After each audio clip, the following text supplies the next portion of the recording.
My sister Lily's wedding was about to happen, and my husband Mark and I pulled up to the location. The $10,000 envelope, our wedding present to Lily, was securely tucked away in Mark's jacket pocket. Furthermore, we had already paid for around 1/3 of the wedding costs. Although it was a substantial sum, we were able to afford it because of Mark's work in investment banking and my role as head of marketing. Lily was also my only sibling. I recognized my folks as soon as we entered. Dad appeared to be irritated as Mom fiddled with his tie, but I could see the smirk on his lips. They were glowing. The only word for it was that.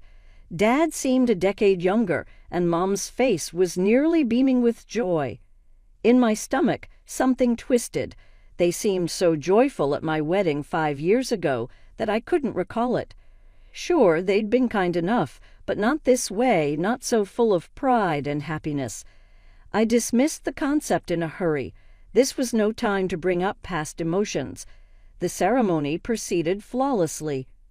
Jake, Lily's fiancé and now husband, couldn't take his eyes off her since she looked so beautiful in her attire. I sat between Mark and my parents, attempting to ignore the nagging thought that my parents' emotions were different from theirs during my wedding, and instead concentrate on the joy of the day. The reception. The ceremony was followed by a reception. After we had eaten, drunk, and danced, the speeches began. The best man comes first. The maid of honor came next. Finally, both of my parents got to their feet. Mom softly tapped her glass. We want to thank everyone for coming today to celebrate our beloved daughter's wedding. I shifted uneasily in my seat because of the way she stressed the word beloved. Mark must have seen, since he covered my hand with his. The greatest joy of our lives has been witnessing Lily blossom into the stunning woman she is today. Dad went on. She has always been unique and brightened our house with her presence. Wondering whether I was being overly sensitive, I nodded and smiled. They were obviously in love with Lily. They cherished us both. After then, Mom took out some papers from her purse. Jake, Lily, your father, and I wanted to give you something to start your new life together, something special. Everyone could see the papers as she held them up. We're giving you our family home as a wedding present. Gasps filled the room, and then there was a roar of applause. I went cold. Mark went rigid beside me. I looked at Lily and then at my parents, hoping someone would chuckle and call it a joke. However, it wasn't. My folks were grinning with pride. Lily, too. Lily showed no signs of surprise. As she hugged Jake, who was looking at my parents with his mouth agape, she was sobbing happy tears. The home of my parents.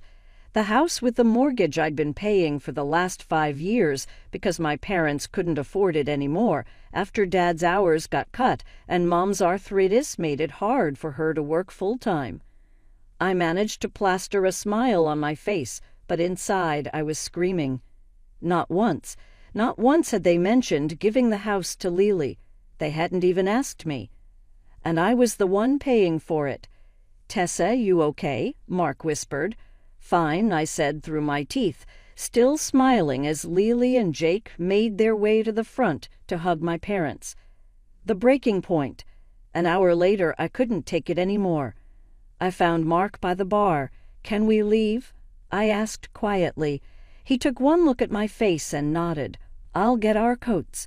We made our excuses. Mark had an early meeting. We were so sorry. Such a beautiful wedding. Congratulations again, and left before anyone could protest too much. The second we got in the car, I burst into tears. "I can't believe they did that," I sobbed as Mark started the engine. "I've been paying that mortgage for 5 years, and they didn't even tell me they were planning this." "I know," Mark said grimly. "It's unbelievable." And Lily knew. Did you see her face? She wasn't surprised at all. I wiped my eyes angrily. This isn't about the money. I don't care about the money, but they could have talked to me first. As we drove home, memories kept flooding back. All the times my parents had shown clear favoritism toward Lily. Remember when I graduated college and they gave me a card with $50? But when Lily graduated 2 years later, they bought her a car. That wasn't right, Mark agreed. Or my 21st birthday dinner that they skipped because Lily had a volleyball game. A game? Not even a championship or anything important. The more I talked, the more examples I remembered. Each time, Lily got what she wanted, while I got overlooked or forgotten. How my parents attended all of Lily's events, but found excuses to miss mine. How they bragged about Lily's accomplishments, but barely mentioned mine. By the time we got home, I was exhausted from crying and talking. "Where are your parents going to live now?" Mark asked as we got ready for bed. "If they're giving the house to Lily and Jake." I shrugged, pulling on my pajamas. "I have no idea. That's not my problem anymore." I turned off the light and rolled over, trying to ignore the ache in my chest. The invitation. For the next 3 weeks, I went to work, came home, and tried not to think about the wedding, the house, or any of it. Then one evening my phone rang. It was my mother. Against my better judgment, I answered. "Tessa, honey," Mom said as if nothing had happened. "We're having a family dinner this weekend. Your sister and Jake are back from their honeymoon, and we'd love for you and Mark to join us." I wanted to say no. I wanted to hang up. But some part of me, probably the stupid hopeful part, wondered if maybe they'd apologize. Maybe they'd explain. "Fine," I said flatly. "We'll be there." Dinner at Lily's. Saturday arrived too quickly. When we pulled up, I noticed Lily's car in the driveway, along with my parents' old sedan. We walked up to the front door, and I hesitated before ringing the bell. It felt weird not using my key. But this wasn't my parents' house anymore. It was Lily and Jake's. Mom answered, all smiles. "Tessa," Mark. Come in, come in." She hugged me like nothing had happened, like she hadn't given away the house I'd been paying for without even talking to me about it. I hugged her back stiffly. Dad was in the living room with Jake, watching a game. He stood up when we entered, giving Mark a firm handshake and me a quick hug. "Where's Lily?" I asked, noticing her absence. "Oh, she's changing the curtains in the dining room," Mom said casually. "She's been redecorating all week." My blood boiled at that. 3 weeks. It had been 3 weeks since the wedding, and Lily was already changing things around like she'd owned the place for years. We walked through to the dining room. And there she was, my sister, standing on a stepladder hanging new cream-colored curtains in place of Mom's old blue ones. "Dinner's ready," Mom announced. "Everyone, sit down." We took our seats, me between Mark and Dad, with Mom and Lily across from us, and Jake at the end of the table. The food looked good, Mom's special pot roast with all the trimmings, but I had no appetite. The first 10 minutes were filled with Lily and Jake describing their honeymoon in Hawaii in excruciating detail. I picked at my food and nodded occasionally while Mark asked appropriate questions to keep the conversation going. Finally, when Lily paused to take a breath, Mom cleared her throat. "So we wanted to talk to you about something, Tessa," she said. "Well, as you know, we've given the house to Lily and Jake as their wedding present." "Yes, I noticed," I said flatly. Mom continued as if she hadn't heard the edge in my voice. "The thing is, they're a young couple starting their life together. They need their own space." I remained silent, waiting for her to get to the point. Dad shifted uncomfortably in his chair. "What your mother is trying to say," he said, "is that we can't live here with them. They need privacy." "I see," I said, still not sure where this was going. "So where are you planning to live?" Mom and Dad exchanged another look. I noticed Lily suddenly became very interested in her mashed potatoes. "Well," Mom said slowly, "we've been thinking about it, and we've decided we're going to move to your vacation home. It's the perfect size for us, and it's in a nice, quiet area." I set down my fork and knife carefully. The vacation home they were referring to was a small cottage I bought with my own money before I even met Mark. I'd saved for years to afford it, working overtime and weekends. It was my special place, somewhere I could go to escape the city. Occasionally, I let my parents use it when they wanted a weekend away. "Let me get this straight," I said, keeping my voice level. "You gave your house, the house I've been paying the mortgage on for 5 years, to Lily, and now you think you're going to move into my vacation home without even asking me first." "Tessa," Dad said, frowning, "be reasonable. Where else are we supposed to go?"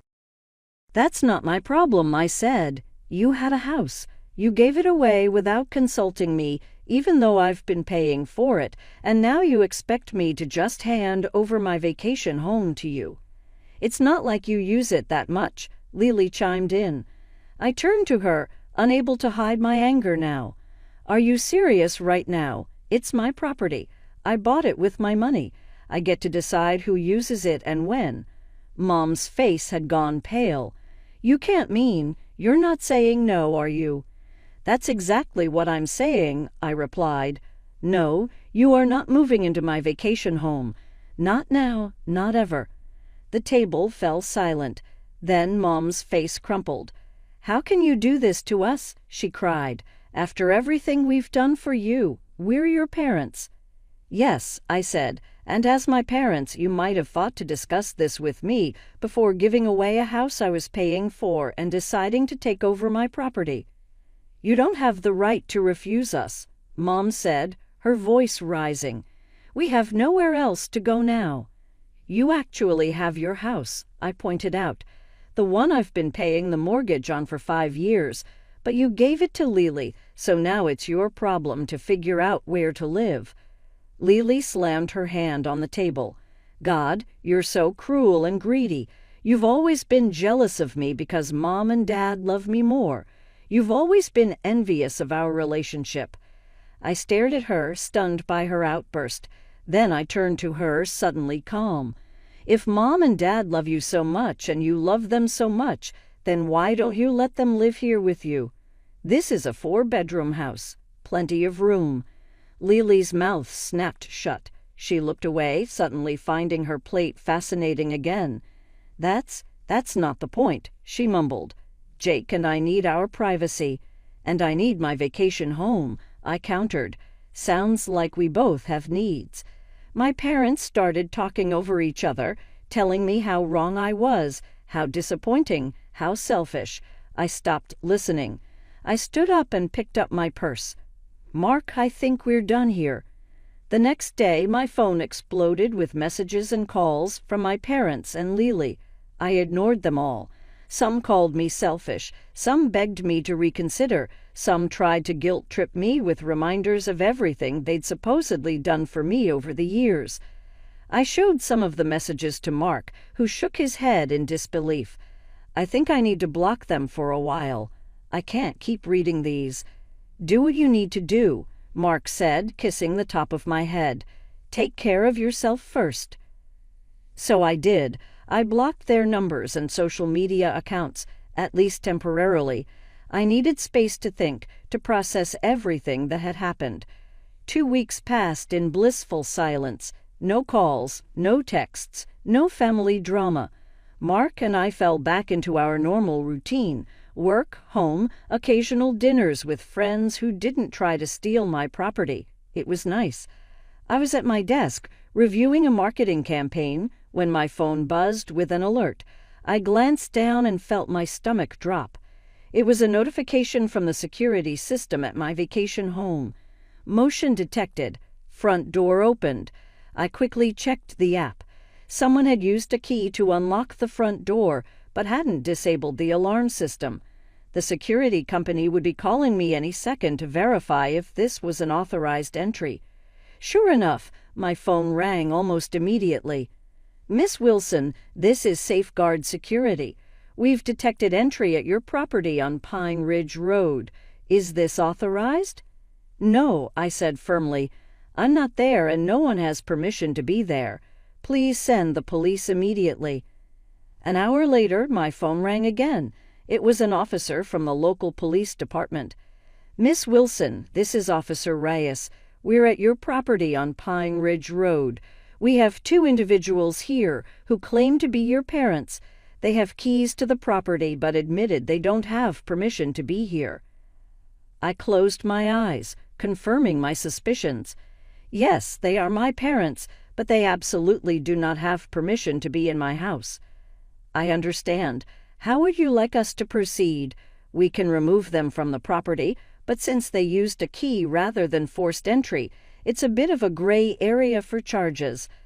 "I'll come up there," I decided. "My husband and I can drive up now. We're about an hour away." The drive was tense. I alternated between anger and disbelief. How could they do this? After I explicitly told them no, they tried to move in anyway. Who does that? When we pulled up to my vacation home, there was a police cruiser in the driveway. Two officers were standing outside. Sitting on the front porch steps were my parents, looking miserable. Several suitcases and boxes were piled beside them. My father stood up when he saw us. "Tessa, thank God you're here. Tell these officers there's been a misunderstanding." I got out of the car and approached the officers, ignoring my parents for the moment. "Thank you for responding so quickly. These are indeed my parents, but they do not have permission to be here." One of the officers nodded.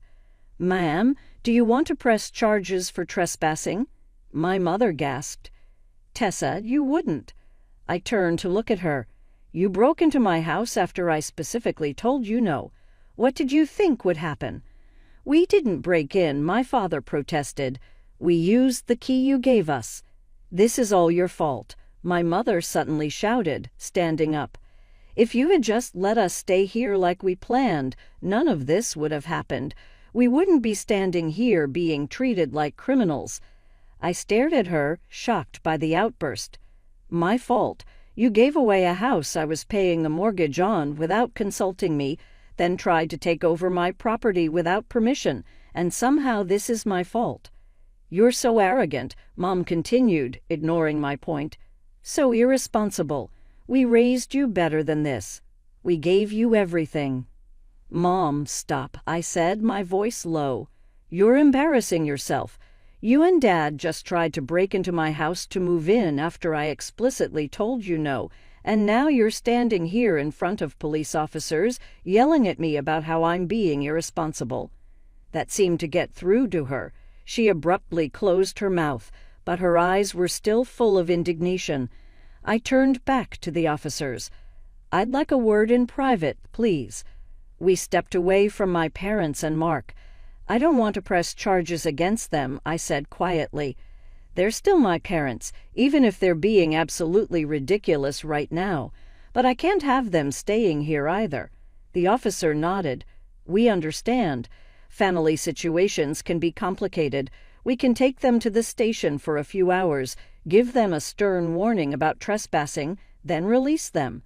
Sometimes a few hours in a holding cell can be a good reality check." I considered this. That might be the wake-up call they need. "Yes, please do that." I walked back to where my parents were sitting. "The officers are going to take you to the police station for a few hours. I'm not pressing charges, but I want you to understand how serious this is. You cannot just move into someone's house without permission, even if you're family." The car with the police and my parents left. While we waited for the locksmith, I arranged for my parents' belongings to be taken to a nearby storage facility. I paid for 1 month and texted the details to my sisters, since my parents' numbers were still blocked. The locksmith arrived and changed all the locks. By the time we left, the house was secure again. On the drive home, I felt drained but also strangely liberated. For the first time in my adult life, I had stood up to my parents' manipulation and refused to be taken advantage of. Mark glanced at me. "What do you think they'll do now?" "Probably go crying to Lily," I guessed. "She can deal with them. She got the house. She can take the responsibility that comes with it." I wasn't naive enough to think this was over. Knowing my mother, she would find a way to make me look like the villain in all this. She always did. I was right. A week later, I opened Facebook to find a long, dramatic post from my mother. It had already gathered dozens of sympathetic comments from relatives and family friends. Today, I learned what it means to be abandoned by your own child. It began.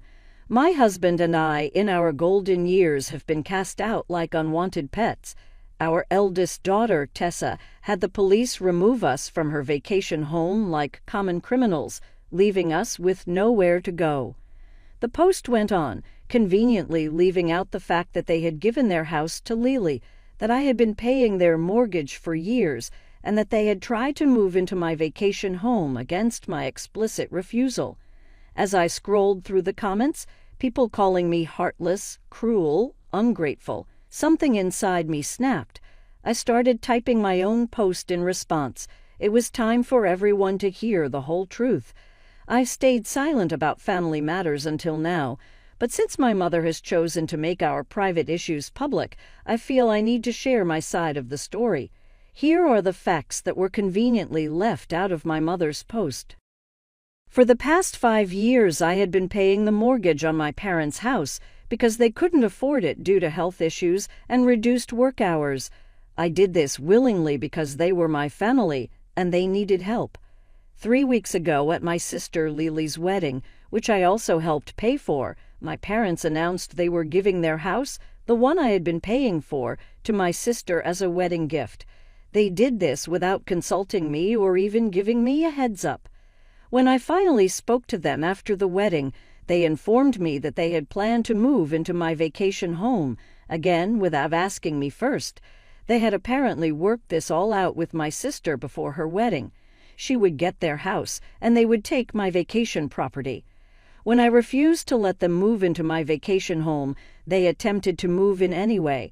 They used a spare key I had given them for emergencies and triggered the security system. That's why the police were involved. I didn't have them arrested, despite what my mother's post suggests.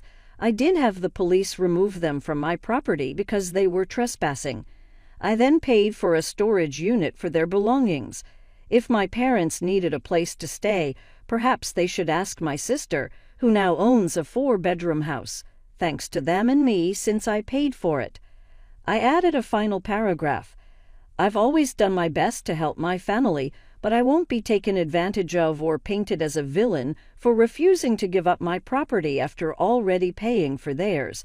Family goes both ways. It's about mutual respect, not just taking whatever you want because we're family. I hit post before I could second-guess myself. Mark read it over my shoulder and gave me a thumbs up. The response was immediate. Comments started rolling in from cousins, aunts, uncles, even some of my parents' friends. But unlike the comments on my mother's post, these were supportive. I was completely unaware that you were covering their mortgage. That's really unjust of them. Wait, they gave away a house you were paying for. I felt exhausted most of the time, but I should have felt vindicated. Even though I was only defending myself, it didn't feel good to disclose this whole thing publicly since it was so taxing. My cousin Jessica gave me a call 2 days later. She said, "Hey, I wanted to check on you. Your parents tried to go back to their house. Lily's house now, but she wouldn't let them in." I straightened my posture. Seriously? Yes, she apparently informed them that there was no place for them because it was now her home. They now live in a subpar apartment, and your mom had to return to full-time employment in order to pay the rent. I was unsure of how to react to that. I felt that they were deserving of it. This was the predicament they had put themselves in. However, a sympathetic side of me persisted. Even though they had mistreated me, they were still my parents. I relayed Jessica's words to Mark when we hung up. "It's just karma," he said. "Yeah," I said, "but I don't feel as satisfied as I thought I would." "That's because you're a good person, Tessa," Mark remarked. "Unlike some people we could mention. My parents made many attempts to get in touch with me over the course of the following few weeks. I couldn't bring myself to respond when I saw their names on my phone. I wasn't prepared. The pain was too recent. Do you think you'll ever forgive them? Mark asked me one evening as we were getting ready for bed. I considered it, perhaps one day. For my sake, not for theirs. It's not good to carry around all this resentment. And Lily, he questioned. I let out a sigh. That is more difficult. She was aware of their plans. She participated in it. When they needed her, she turned them away. Mark drew me in and whispered, "At least you know where you stand now. No more illusions about who's important to them and who isn't." He was correct. Even though the entire experience had been excruciating, the facade had been ripped away. For years I had been striving to be as special to my parents as Lily was in order to gain their approval. I realized now that would never occur. Oddly enough, that awareness was liberating. My mother called me again the next morning. I left it on voicemail this time. Tessa. Her voice had changed. Smaller, less difficult. We were wrong. A large one. You have every right to be furious, and I am aware of that. But do give us a call back. We must speak. Without returning the call, I erased the message. If they were offering to apologize, I may be open to hearing it someday. Perhaps in the future, I'll be prepared to welcome them back into my life with new conditions and restrictions. Not today, though. I should have learned to prioritize myself a long time ago, but I was still learning how to do it now. I made the decision to put my vacation house up for rent. It would be good to have the extra money. Additionally, I like the concept of the location being utilized and appreciated rather than being vacant as a reminder of everything that had transpired.